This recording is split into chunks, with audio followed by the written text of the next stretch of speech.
Hi మామ అందరికీ. నిన్న ఎర్లీ మార్నింగ్ బయలుదేరామమ్మ. చూడండి, మంచు అయితే మామూలుగా లేదు. మంచులో ప్రయాణించాలంటే మామూలు విషయం కాదు ఇది. ఎదురు ఏమొస్తున్నాయో వెనకాల ఏమొస్తున్నాయో ఏం అర్థం అవ్వట్లేదు.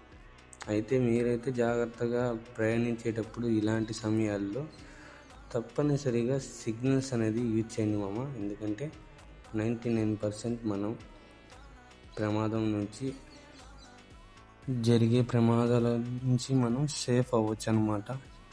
సిగ్నల్స్ అనేది తప్పనిసరిగా యూజ్ చేయండి. ఇప్పుడు చిన్న కథ కాదు ఇదే. సరే అని ఇంత జర్నీలో లైట్గా హాట్గా ఒక టీ అయితే తీసుకుంటున్నాను. మన కోసం అయితే అన్నయ్య వచ్చాడు. మన అకౌంట్ని సబ్స్క్రైబ్ చేసుకోవడం మర్చిపో.